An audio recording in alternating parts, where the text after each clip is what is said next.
আসসালামু আলাইকুম বন্ধুরা, কেমন আছেন আপনারা? আশা করি সবাই ভালো আছেন। আলহামদুলিল্লাহ, আমিও ভালো আছি। আবারও একটি নতুন ভিডিও নিয়ে আপনাদের সঙ্গে চলে এসেছি। মিজানুর রহমান আজহারী ওয়াজ। আপনারা যারা যারা মিজানুর রহমান আজহারী ওয়াজ শুনতে ভালোবাসেন তারা পুরো ভিডিওটা দেখে থাকবেন। আশা করি ভালো লাগবে। ভিডিওটি যদি ভালো লাগে একটি লাইক, কমেন্ট ও শেয়ার করবেন বন্ধুরা। চ্যানেলটি সাবস্ক্রাইব করে পাশে থাকবেন বন্ধুরা। ভালো থাকবেন। Never lose hope. Never be frustrated. Never be upset. কখনো মন খারাপ করা যাবে না। আমরা আল্লাহর উপর ভরসা রাখি। সূরাতুদ দুহা মোটিভেশনাল সূরা। আল্লাহ রাসূল সাল্লাল্লাহু আলাইহি ওয়াসাল্লামের বড্ড মন খারাপ। রাসূল সাল্লাল্লাহু আলাইহি ওয়াসাল্লামের মন খারাপ আল্লাহ সহ্য হচ্ছে না। তাই রাসূল সাল্লাল্লাহু আলাইহি ওয়াসাল্লামের মন ভালো করে দেওয়ার জন্য আল্লাহ একটা সূরা নাযিল করলেন। সূরাটার নাম সূরাতু আদ-দুহা। এই সূরার কেন্দ্রীয় আলোচ্য বিষয় হচ্ছে মুমিন কখনো হতাশ হয় না, মুমিন কখনো নিরাশ হয় না, মুমিন কখনো হাল ছেড়ে দেয় না। মুমিন সব সময় ভরসা রাখে একজনের উপর, তিনি কে? আল্লাহ। আমরা কখনো হতাশ হই না, ঠিক কিনা? আমরা কখনো নিরাশ হই না, ঠিক কিনা? আমরা কখনো হাল ছেড়ে দেই না, আমরা ভরসা রাখি একজনের উপর, তিনি কে? আল্লাহ। Every time you feel like you cannot go on, you feel so lost that you are so alone. Don't despair and never lose hope, 'cause Allah is always by your side. Inshallah, পড়েন, Inshallah, Inshallah, you'll find your way. Inshallah, Inshallah, Inshallah, you will find your way. সুবহানাল্লাহ পড়েন। আমাদেরকে রাস্তা দেখায় কে? আল্লাহ। এজন্য আমরা হাল ছেড়ে দেই না, আমরা নিরাশ হই না, আমরা হতাশ হই না, আমরা ভরসা রাখি একজনের উপর, তিনি কে? আল্লাহ। হ্যাঁ, এটা ঠিক। মাঝে মাঝে আমাদের জীবনে বিপদ আসে, পরীক্ষা আসে, মুসিবত আসে, এগুলো আসে আমাদেরকে শক্ত করার জন্য, ঠিক কিনা? আমাদের কোমরকে সোজা করার জন্য, আমাদের পায়ের নিচের মাটিকে শক্ত করার জন্য। প্রতিকূল পরিবেশে কি করে বীর দর্পে দাঁড়িয়ে থাকতে হয়, নিজের অস্তিত্বের প্রমাণ দিতে হয়, সেটা শিক্ষা দেবার জন্য। এজন্য মুমিনের হারাবার কিছু নেই। লা তাইয়াসু মির রাউহিল্লাহ, আল্লাহর রহমত থেকে নিরাশ হয় না। ইন্নাহু লা ইয়াইয়াসু মির রাউহিল্লাহি ইল্লাল কওমুল কাফিরুন, কাফের ছাড়া, মুশরিক ছাড়া, নাস্তিক ছাড়া, মুনাফিক ছাড়া কেউ কখনো আল্লাহর রহমত থেকে নিরাশ হয় না। আমরা সব সময় আল্লাহর রহমতের ভিখারি, আমরা সব সময় আল্লাহর রহমতের প্রত্যাশী, আমরা সব পরিস্থিতিতে ভরসা রাখি একজনের উপর, তিনি কে? আল্লাহ। তাহলে এটা হচ্ছে সেন্ট্রাল থিম, যে আমরা হতাশ হব না। Never lose hope, never be frustrated, never be upset. কখনো মন খারাপ করা যাবে না, আমরা আল্লাহর উপর ভরসা রাখি। এটা হচ্ছে কেন্দ্রীয় আলোচ্য বিষয়। এই সূরাটা নাজিলের একটা ব্যাকগ্রাউন্ড আছে। যেহেতু এটা মাক্কি সূরা, আল্লাহ রাসূল সাল্লাল্লাহু আলাইহি ওয়াসাল্লামের কাছে কোরআনের আয়াতগুলো নাজিল হতে শুরু করলো। রাসূল সাল্লাল্লাহু আলাইহি ওয়াসাল্লাম কোরআনের আয়াতগুলো প্রচার করতে শুরু করলো। যাই নাজিল হয় রাসূল সাল্লাল্লাহু আলাইহি ওয়াসাল্লাম কি গোপন করে রাখতেন? বা যা নাজিল হয়েছে তার অর্ধেক শোনাইতেন, বাকিটা শোনাইতেন না? এরকম? ইয়া আইয়ুহার রাসূল বাল্লিগ মা উনজিলা ইলাইক, হে নবী, হে রাসূল, যাই নাজিল হয় আপনি ছড়িয়ে দেন। রাসূল সাল্লাল্লাহু আলাইহি ওয়াসাল্লাম ছড়ায় দিতেন। যেটাই নাজিল হয়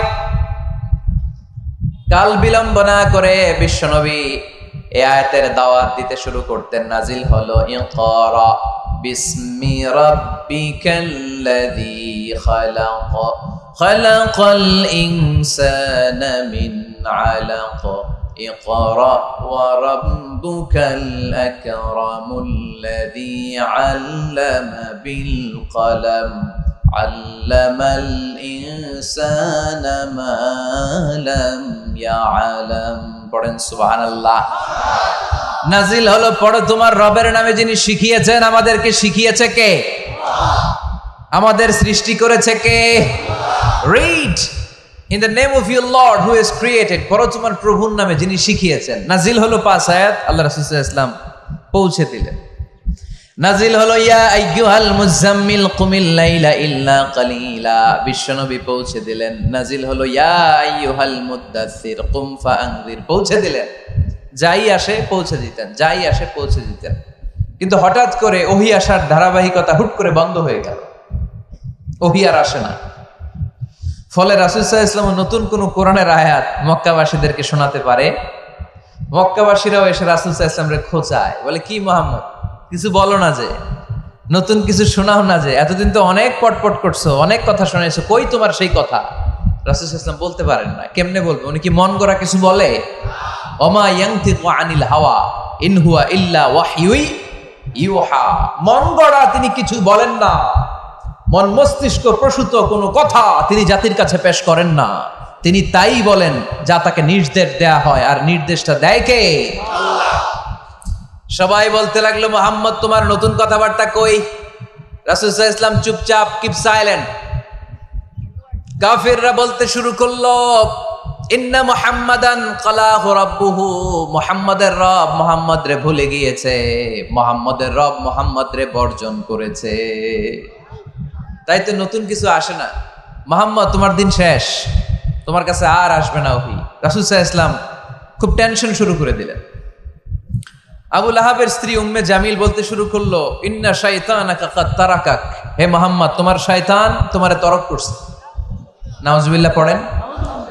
শয়তান দ্বারা উম্মে জামিল সাইয়েদনা জিবরাইল আলাইহিস সালামকে বুঝিয়েছেন। তিনি বুঝিয়েছেন যে মুহাম্মদ, জিবরাইল তোমার কাছে আসে না, শেষ, তোমার দিন শেষ, তোমার খেলা শেষ, আর আসবে না। রাসূল সাল্লাল্লাহু আলাইহি ওয়াসাল্লাম নিজেও ভয় পেয়ে গেলেন। ঘটনা কি? আমার কোনো ভুল হচ্ছে না তো? আমি কোনো অন্যায় করে ফেললাম না তো? আল্লাহ আমার উপর নাখোশ হলেন না তো? আমরাও মাঝে মাঝে এরকম ফ্রাস্ট্রেশনে ভুগি না? কি রে, আল্লাহ বোধহয় আমারে পছন্দ করে না, এত দোয়া করি, আল্লাহ মনে হয় আমার দোয়া কবুল করে না, আল্লাহ মনে হয় আমারে চায় না, আল্লাহ মনে হয় আমারে ভালোবাসে না। তা না হলে আমার দোয়া কবুল হয় না কেন? আমি এত দুঃখী কেন? রাসূল সাল্লাল্লাহু আলাইহি ওয়াসাল্লাম ঠিক একই টেনশনে পড়লেন, ঠিক একই ডিলেমায় পড়লেন, ঠিক একই পেরেশানিতে ভুগলেন। কিরে, ওহী নাজিল হয় না কেন? আমাকে নিয়ে কাফির মুশরিকরা বেদিনরা ঠাট্টা বিদ্রুপ করে, উপহাস করে, কিন্তু আল্লাহ তাআলা কোনো ওহী নাজিল করে না। ঘটনা কি? আমার ভুল হলো না তো? আমি কোনো অন্যায় করে ফেললাম না তো? আল্লাহ আমার উপর নাখোশ হলেন না তো? টেনশন। রাসূল সাল্লাল্লাহু আলাইহি ওয়াসাল্লাম টেনশনে ভুগছেন। ইন দ্য মিন টাইম আল্লাহ রাসূল সাল্লাল্লাহু আলাইহি ওয়াসাল্লামের টেনশন দূর করে দিয়ে আল্লাহ রাসূল সাল্লাল্লাহু আলাইহি ওয়াসাল্লামের মন ভালো করে দেওয়ার জন্য এই সূরা দোহা নাজিল করলেন কে? আল্লাহ রাসূল যখন টেনশনে হাবুডুবু খাচ্ছেন, তখনই আল্লাহ নাজিল করলেন, ওয়াদ-দুহা ওয়াল-লাইলি ইযা সাজা মা ওয়াদ্দাআকা রাব্বুকা ওয়া মা ক্বালা ওয়ালাল আখিরাতু খায়রুল লাকা মিনাল উলা ওয়ালাসাউফা ইউ'তিকা রাব্বুকা ফাতারদা। সুবহানাল্লাহ পড়েন। আল্লাহ নাজিল করলেন ওয়াদ-দুহা ওয়াল-লাইলি ইযা সাজা। দোহা মানে আলো। দোহা মানে কি? সকালের আলো, প্রভাতের সূর্য কিরণ। আলো মানে আশার আলো, সম্ভাবনার আলো। আলো বললেই মনের মধ্যে একটা সাহস জাগে না? আর অন্ধকার বললেই ভয় লাগে না? আমাদের ছোট্ট বাচ্চারা বাসার ভিতরে অন্ধকার হইলে ভয় পায় না? তার মানে অন্ধকার হচ্ছে ভয়ের প্রতীক, আর আলো হচ্ছে আশার প্রতীক। সুবহানাল্লাহ পড়েন। রাসূল সাল্লাল্লাহু আলাইহি ওয়াসাল্লামকে সান্ত্বনা দেওয়ার জন্য আল্লাহ দুইটা শপথ করলেন। চিল্লায় বলতে হবে কয়টা? এক হচ্ছে আলোর শপথ, আরেক হচ্ছে অন্ধকারের শপথ। এক হচ্ছে, আরেক হচ্ছে ওয়াদ-দুহা, দোহার শপথ, প্রভাতের সূর্য কিরণের শপথ। ওয়াল-লাইলি ইযা সাজা, নিঝুম নিস্তব্ধ রাতের শপথ। আল্লাহ তাআলা আলো আর অন্ধকারের শপথ দিয়ে মূলত ওহী আশা আর না আশাকে বুঝিয়েছেন। সুবহানাল্লাহ পড়েন। আলোকে আল্লাহ তাআলা ওহীর উপস্থিতির সাথে তুলনা করেছেন।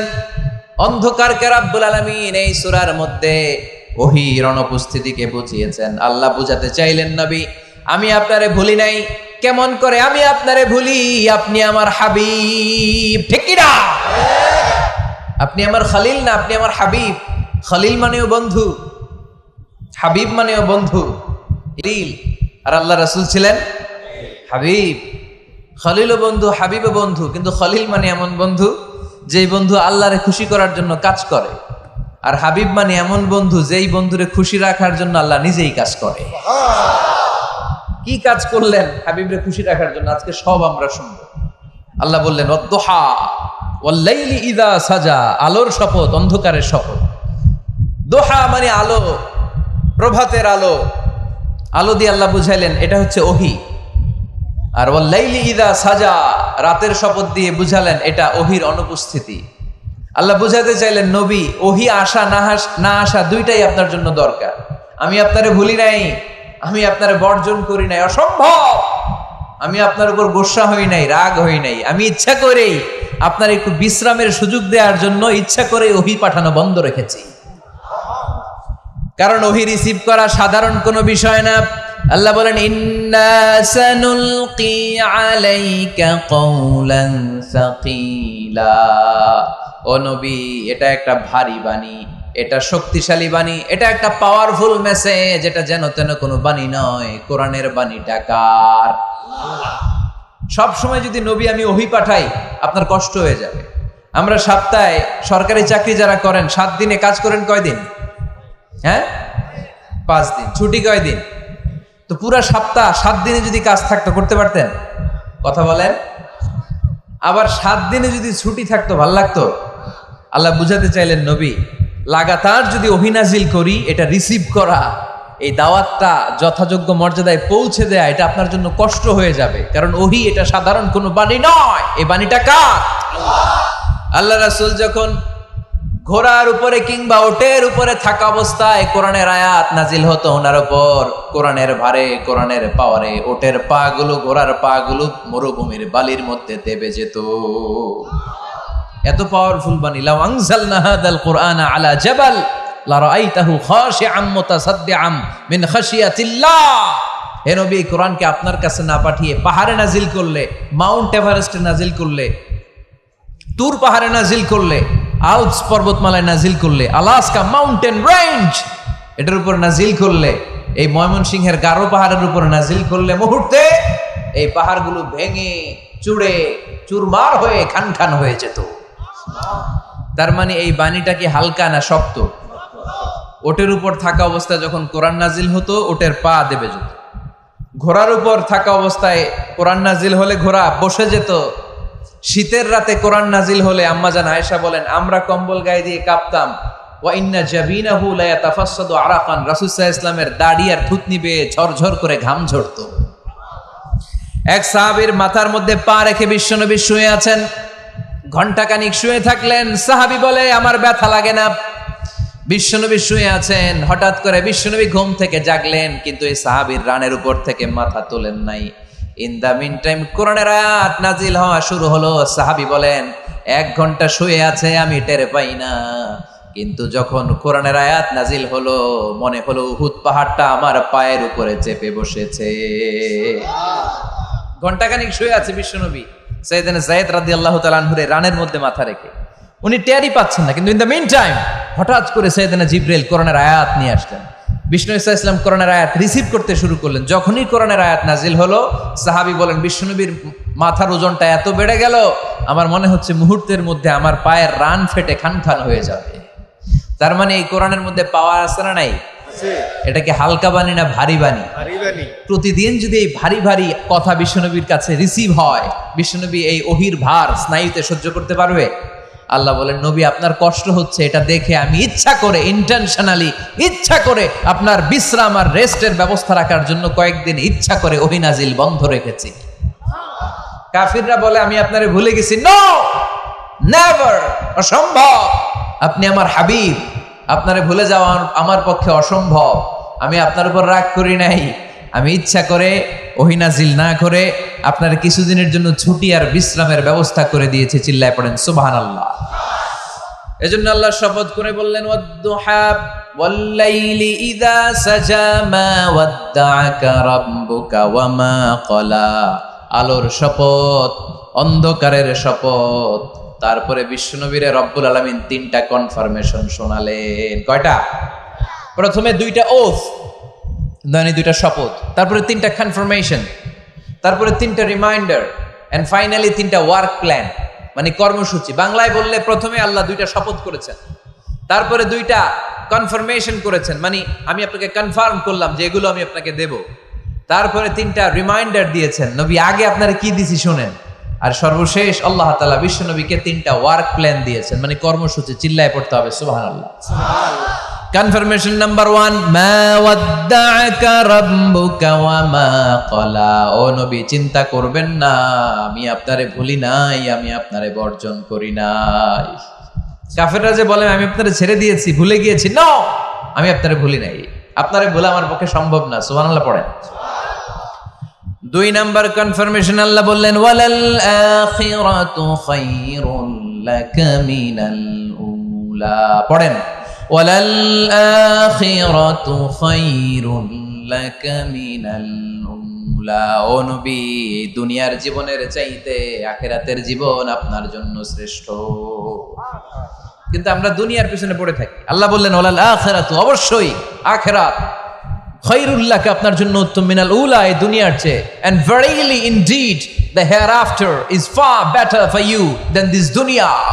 অবশ্যই অবশ্যই এই দুনিয়ার ক্ষণস্থায়ী জীবন আপনার জন্য উত্তম নয়, আখিরাত এই দুনিয়ার চেয়ে 1000 গুণ বেশি উত্তম। চিল্লায় কোন সুবহানাল্লাহ। আবার আরেকটা আয়াতে আল্লাহ বললেন বাল তুসিরুনাল হায়াতাদ দুনিয়া ওয়াল আখিরাতু খায়রুন ওয়া আবাকা।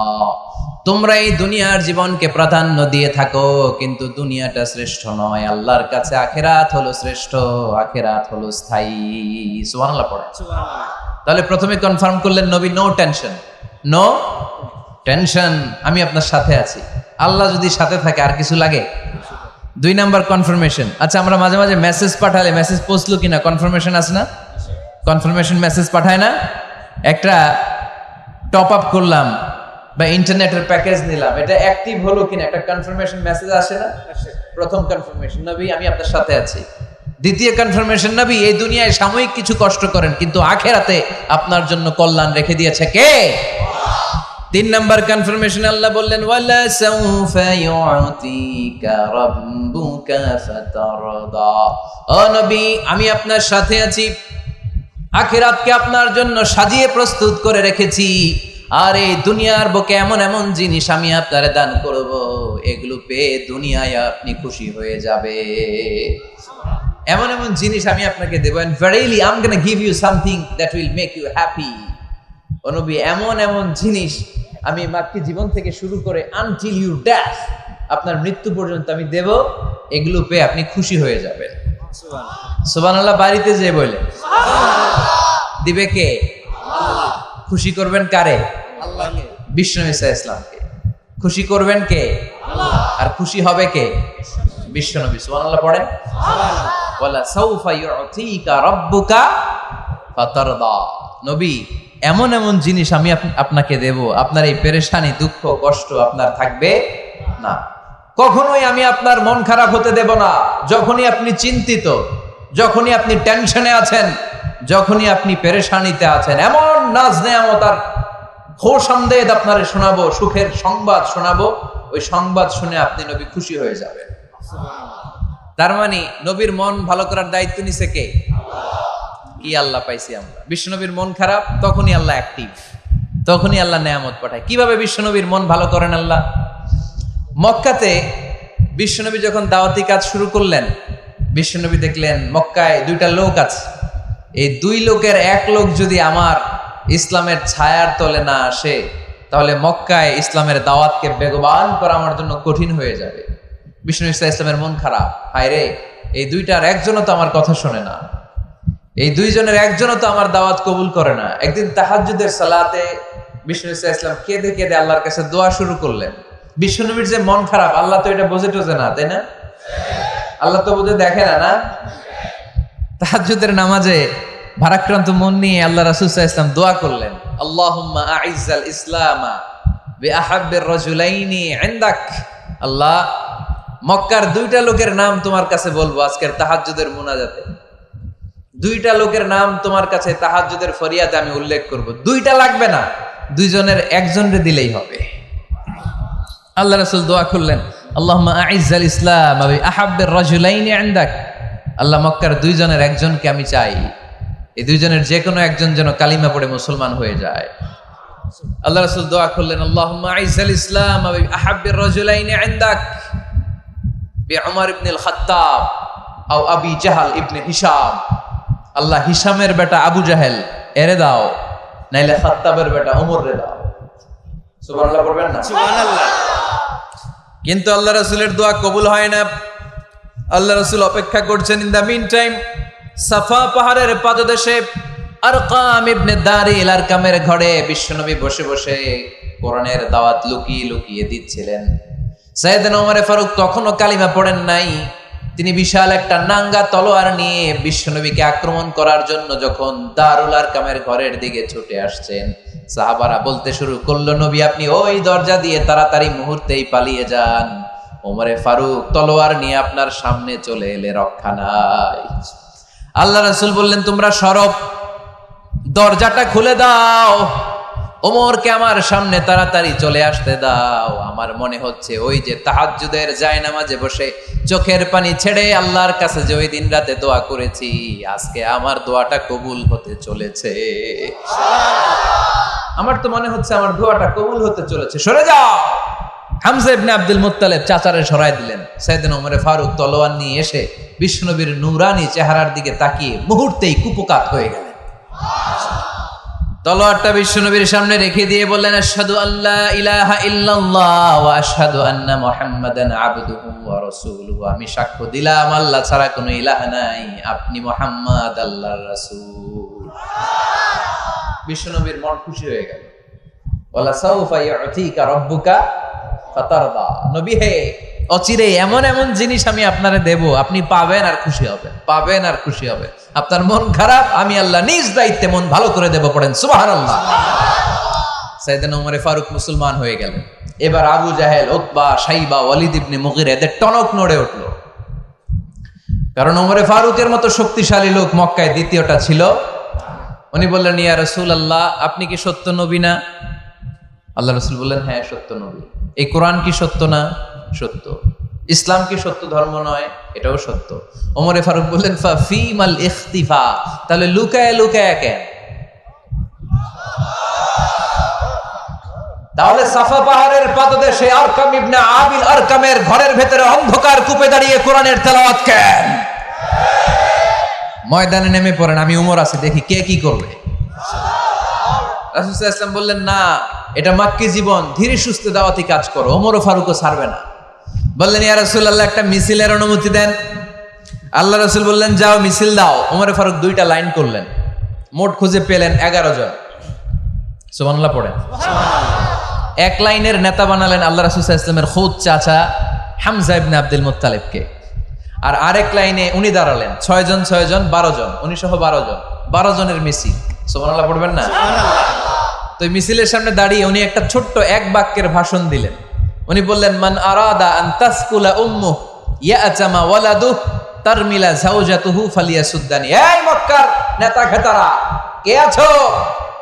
কে চাও মায়ের বুককে খালি করতে? কে চাও সন্তানগুলোর ইয়াতিম বানাতে? কে চাও তোমার স্ত্রীকে বিধবা বানাতে? সামনে আসো, পারলে আমি ওমরে ঠেকাও। ওমরে ফারুক দাঁড়ালেন, দাঁড়িয়ে তাকবীর শুরু করলেন, আল্লাহু আকবার, আল্লাহু আকবার, আল্লাহু আকবার। এক একটা স্লোগানে মক্কার মরু জমিন সেদিন থার থার করে কেঁপেছে। ইতিহাস সাক্ষী, আবু জাহেল, উতবা, শাইবা এই আল্লাহু আকবার স্লোগান আর শুনে নাই। হঠাৎ ভাবলো, ঘটনা কি? কার এত সাহস আমার নির্বাচনী এলাকায় আল্লাহু আকবার নামে স্লোগান দেয়? নেমে আসলো, ঘর থেকে বাইরে আইসা দেখে মিছিলের সামনে কে? ওমর রে দেখা দিছে এক দৌড়। শুধু কাফেররাই সাইয়েদনা ওমর ফারুককে দেখে দৌড়াতো না, মুনাফিকরাও ওমর ফারুককে দেখে দৌড় মারতো। ইভেন ইবলিস শয়তান ওমর ফারুককে দেখলে দৌড় মারতো। সুবহানাল্লাহ পড়তে পারলেন না? আল্লাহ রাসূল ওমর ফারুককে দেখলে বলতেন, ওমর মা সালাকা শাইতান সালিকান ফাজ্জান ইল্লা সালাকা ফাজ্জান গায়রা ফাজ্জিক। ওমর, ইবলিস শয়তান যদি তোমার কোনো রাস্তা দিয়ে হাঁটতে দেখে, ইবলিস শয়তান ওই রাস্তা রেখে দিয়ে অন্য রাস্তা দিয়ে হাঁটে। ওমর ফারুক আল্লাহর গিলাফ যে স্পর্শ করলেন আর মিছিল থামালেন, ওরকম ওমর আমাদের দরকার আছে না নাই? বিশ্বনবী বললেন, লা নাবিয়্যা বা'দি ওয়ালা রাসূলা, আমার পরে কোনো নবী নাই, কোনো রাসূল নাই, তবে আমার পরে যদি কেউ নবী হতো, লাউ কানা বা'দি নাবিয়্যুন লাকানা উমর, আমার পরে যদি নবী হওয়ার যোগ্যতা কারো থাকে, আমার প্রাণের সাহাবা ওমরের ওই যোগ্যতা আছে। সুবহানাল্লাহ। প্রভু তুমি বলেছ রাসূল দেবে না, বলনি দেবে না ওমর, বলনি দেবে না হামজা তারিক, খালিদ বিজয় সমর। প্রভু তুমি বলেছ রাসূল দেবে না, বলনি দেবে না ওমর, বলনি দেবে না হামজা তারিক, খালিদ বিজয় সমর। প্রভু তুমি বলেছ রাসূল দেবে না। সুবহানাল্লাহ পড়ে। ওইরকম একটা ওমর হইলে আমাদের জন্য এনাফ। ওই একটা ওমরের অপেক্ষায় বসে আছে গোটা মুসলিম উম্মাহ। চিল্লায় বলো ঠিক কিনা? ওমরে ফারুক কালিমা পড়ে মুসলমান হয়ে গেলেন, বিশ্বনবী খুশি হয়ে গেলেন। ওয়ালা সাউফা ইউতিকা রাব্বুকা, আল্লাহ বললেন নবী যখনই আপনার মন খারাপ, যখনই আপনি পেরেশানিতে ভুগবেন, যখনই আপনি টেনশন করবেন, তখনই আপনার মন ভালো করে দিবে কে? আল্লাহর ঘোষণা, and verily Allah gonna give you something that will make you happy। এমন জিনিস আমি দেব, আপনি খুশি হয়ে যাবেন। সুবহানাল্লাহ। আল্লাহ রাসূল সাল্লাল্লাহু আলাইহি ওয়াসাল্লাম দাওয়াত দিতে দিতে তায়েফ চলে গেলেন। তায়েফ নাম শুনেছেন? মক্কা থেকে 80 মাইল দূরে। আমি গিয়েছি কয়েকবার। ঠান্ডা এলাকা, 6000 ফিট উঁচু, মেঘ নেমে আসে। তায়েফে গেলে কেউ বিশ্বাসই করবে না এটা সৌদি আরবের অংশ। বৃষ্টি হয়, কি হয়? বৃষ্টি, চাষাবাদ হয়, অনেক ফলমূল আর শাকসবজি পাওয়া যায়। আল্লাহ রাসূল সাল্লাল্লাহু আলাইহি ওয়াসাল্লাম 80 মাইলের মরুর পথ পাড়ি দিলেন। আমাদের মতো প্রাইভেট কারে চড়ে গেছিলেন, তাই না? আহা, এই লম্বা মরুর পথ, তপ্ত মরুভূমি, সূর্যের প্রচন্ড তাপ উপেক্ষা করে তায়েফে গেছিলেন জমির মামলার মীমাংসা করতে। কি করতে? তায়েফবাসীদেরকে দাওয়াত দেওয়ার জন্য। আল্লাহ রাসূলের নিজের কোনো স্বার্থ ছিল? কথা কয় না। তায়েফবাসীদেরকে জাহান্নামের আগুন থেকে বাঁচানোর জন্য, তায়েফবাসীরা যাতে মাইন না খায়। আহা, কি নবী ছিল! সে কোন বন্ধু বলো বেশি বিশ্বস্ত, সে কোন বন্ধু বলো বড় বিশ্বস্ত, কার কাছে মন খুলে দেয়া যায়, কার কাছে প্রাণ খুলে বলা যায়, হওয়া যায় অতি আশ্বস্ত। তার নাম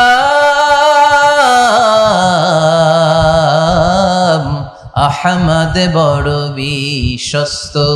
সুবহানাল্লাহ পড়ে। সুবহানাল্লাহ। কি দিল দরিয়া নবী ছিলেন, রাহমাতাল লিল আলামিন। I have sent you as a mercy for the entire universe। নবী হে, আমি আপনাকে গোটা বিশ্বের জন্য রহমত করে প্রেরণ করেছি। সুবহানাল্লাহ। সুবহানাল্লাহ।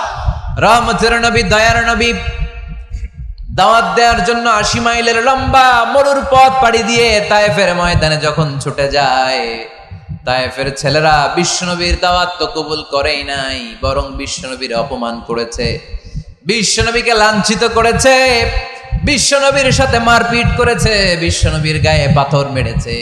এই সুশ্রী দেহটা বেয়ে বেয়ে ঝরে ঝরে বিশ্বনবীর গা থেকে টপ টপ করে তায়েফের জমিনে তাজা লাল খুন ঝরেছে। গিয়েছে তায়েফবাসীদের বাঁচানোর জন্য, নিজের কোনো স্বার্থ নাই। তায়েফবাসীরা যেন জাহান্নামের আগুনে না জ্বলে, কিন্তু তায়েফবাসীরা বিশ্বনবীর আঘাত করেছে। তিনটা জায়গায় আমি দেখে এসেছি, জায়গাগুলো তিনটা জায়গায় বিশ্বনবীকে আহত করা হয়েছে।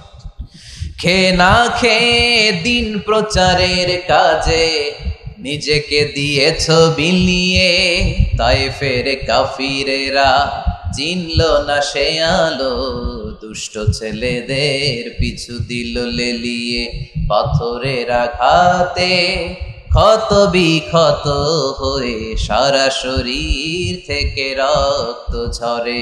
হে রাসূল তোমাকে ভুলি আমি কেমন করে, হে রাসূল তোমাকে ভুলি আমি কেমন করে, হাজার ব্যথা বেদনার পরে ফিরে আসনি তুমি আপন ঘরে, দিনের আলো তুমি ছড়িয়ে দিতে চলে গেলে মদিনায় মক্কা ছেড়ে হে রাসূল, তোমাকে ভুলি আমি কেমন করে, হে রাসূল তোমাকে ভুলি আমি কেমন করে। পড়েন আল্লাহু আকবার। খেয়ে না খেয়ে বিশাল পথ পাড়ি দিয়ে দাওয়াত দিলেন, বিনিময়ে পেলেন পাথরের আঘাত।